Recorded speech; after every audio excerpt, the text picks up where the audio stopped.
Good morning students. बेटा, आज हम ग्रामर में हिंदी व्याकरण में अपना श्रुति समभिन्नार्थक शब्द वाला चैप्टर करेंगे। ठीक है। श्रुति समभिन्नार्थक का क्या अर्थ होता है? यानी समरूपी भिन्नार्थक, माने सुनने में एक जैसे लगते हैं लेकिन फिर भी वो भिन्न माने अलग अर्थ वाले होते हैं। जो शब्द सुनने में एक जैसे लगते हों परंतु उनके अर्थ अलग हों उन्हें समरूपी भिन्नार्थक शब्द कहते हैं। ये इसकी परिभाषा है। यानी हमें सुनने में लगेगा बिल्कुल एक जैसा ही है लेकिन उसका अर्थ बिल्कुल अलग होगा उस शब्द से। ठीक है। वे शब्द जो सुनने तथा लिखने में लगभग समान लगते हैं किंतु उनके अर्थ बहुत भिन्न होते हैं श्रुति समभिन्नार्थक शब्द कहलाते हैं। इसी की एक परिभाषा है। यानी लिखने में उनमें थोड़ा सा डिफरेंस होता है। ठीक है, थोड़ा सा ही, ज़्यादा नहीं। अब आपको उदाहरण दिए हुए श्रुति समभिन्नार्थक शब्दों के। श्रुति माने सुनना। अच्छा, पहले मीनिंग बता दिया है। मीनिंग वो नीचे है, पत्ता पता है ना। शब्द पहले बताए हैं कि इसका है क्या। श्रुति माने सुनना, सम माने समान और भिन्न माने अलग, जो मैं भी आपको बता चुकी थी। ठीक है।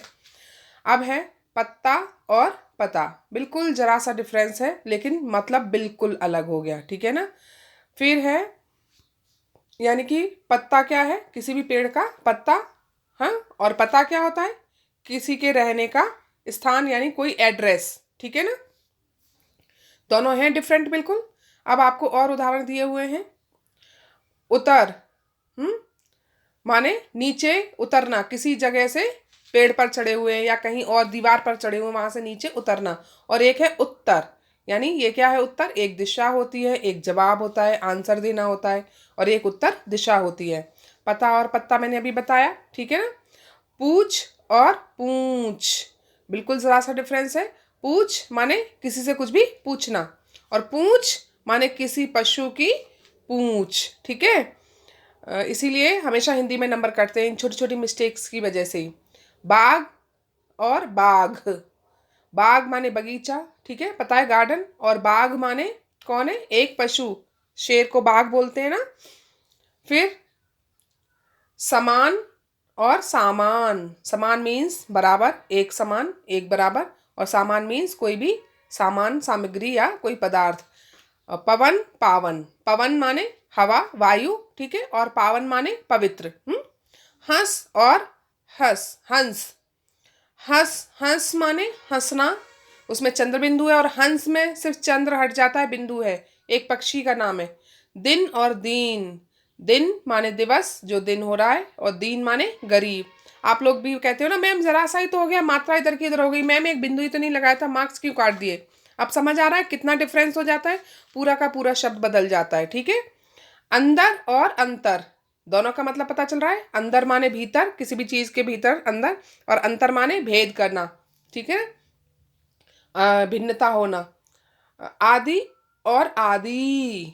आदि मीन्स आरंभ, किसी चीज का प्रारंभ होना। और आदि माने अभ्यस्त होना, किसी चीज की आदत पड़ जाना, वो आदि होता है। ठीक है। आंधी और आधी। आंधी आपको पता है, जब हवाएं तेज चलती हैं तो आंधी आना कहते हैं। और आधी माने किसी भी चीज का आधा हिस्सा होना। और हमेशा ही गलती करते हो, और को और लिख देते हो। तो और मतलब किसी तरफ, और माने पता ही आपको, कोई और दूसरा अन्य। फिर है कढ़ाई और कढ़ाई। एक कढ़ाई क्या है? धागे, सुई धागे से करने वाली कढ़ाई, उससे कुछ भी हम फूल पत्ती बनाते हैं, डिजाइन बनाते हैं, कुछ भी करते हैं। और एक कढ़ाई, वो क्या है? खाना बनाने वाला बर्तन है। ठीक है। परिमाण और परिणाम। परिमाण क्या होता है? कोई भी नापतोल वाली चीज है ना, मात्रा, नापतोल करना। और परिमाण क्या होता है? किसी भी चीज का नतीजा, फल आना। जैसे आपका रिजल्ट निकला तो क्या हो गया? वो परिणाम हुआ। ठीक है ना, परीक्षा परिणाम। ठीक है। अचार और आचार। अचार मीन्स खाने वाला अचार, नींबू आम संतरा, सॉरी, नींबू आम और इसका, यहाँ पे जैसे यहाँ पर जो अचार डालते हैं, कड़म वगैरह की डालते हैं ना, वो हो गए अचार। और आचार माने चाल चलन, व्यवहार, हमारा व्यवहार कैसा है, आचार कैसा है। ठीक है।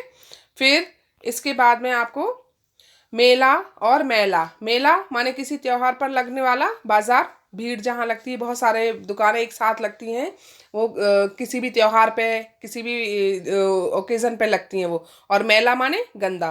पीठ और पीठ। पीठ माने पीटना, ठीक है, मारना। और पीठ माने शरीर का पीछे का अंग जो बताइए आपको क्या बोलते हैं, बैक पोर्शन, ठीक है ना। तो वो शरीर का एक अंग है। हाँ, ये आपको बहुत सारे उदाहरण हो गए हैं, ठीक है। अब है जो आपकी बुक के हैं वो आपको आपकी नोटबुक में लिखने हैं। वो जो ऊपर मैंने अभी तक बताए थे वो सभी उदाहरण थे। अभी ये जो मैं दे रही हूँ, बता रही हूँ, ये सारे आपके जो हैं ये आपको एग्जाम में आने वाले हैं, ठीक है। इसमें है अंक और अंग। अंक माने गोद, ठीक है ना, और अंग माने शरीर का कोई भी भाग। अली और अली, अली माने भौरा, फूलों पर मंडराता रहता है, और अली माने सखी, हाँ मित्र।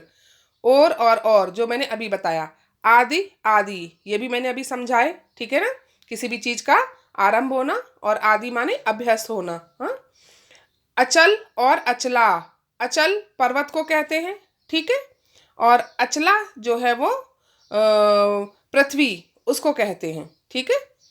क्योंकि पृथ्वी भी कैसी है, अचला है, स्त्रीलिंग है, इसीलिए वो अचला, और अचल पर्वत हो गया, यानी जो अपनी जगह से हिले ना, हाँ अपनी जगह पे ही रहे, तो वो अचला कहलाती है, और पर्वत अचल कहलाता है। अवधि और अवधि, अवधि एक भाषा है, ठीक है, और अवधि माने समय सीमा, निर्धारित समय सीमा है। हाँ, अन्न और अन्य, अन्न माने क्या है, अनाज, कोई भी अनाज हो सकता है, गेहूं चावल, है ना, और अन्य माने कोई दूसरा, ठीक है। अचार आचार, अभी अभी मैंने समझाया, खाने की वस्तु, खाने वाले अचार, और आचार माने व्यवहार, ठीक है।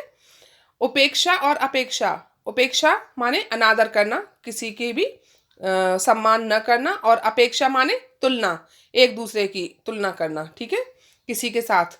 उपयुक्त और उपर्युक्त, उपयुक्त माने उचित, कोई भी चीज उचित होना, और उपर्युक्त माने ऊपर कहा गया, और अगर नीचे कहा गया हो तो उसे क्या कहते हैं, निम्नलिखित, और उपर्युक्त का मतलब ऊपर लिखा हुआ, ठीक है। अभी आपको इनमें अच्छे से अंतर समझ आ गया होगा। तो अब आप, मैं उम्मीद करती हूँ आगे कोई गलती नहीं करेंगे, और आदि आदि, ठीक है ना, दिन दीन, इस तरह के शब्द लिखने में जो आप हमेशा गलतियां करते हैं, तो ये आपको उन्हीं गलतियों का एहसास दिलाने के लिए कि देखो एक छोटी सी मात्रा या छोटे से डॉट बिंदु के कारण या चंद्र बिंदु के कारण आप शब्द का मतलब ही आपके बदल जाता है, आपके द्वारा लिखे गए शब्द का। तो उनका आपको ध्यान रखना है, ठीक है बेटा। अभी आप सबको समझ आ गया होगा अच्छी तरह से, ठीक है।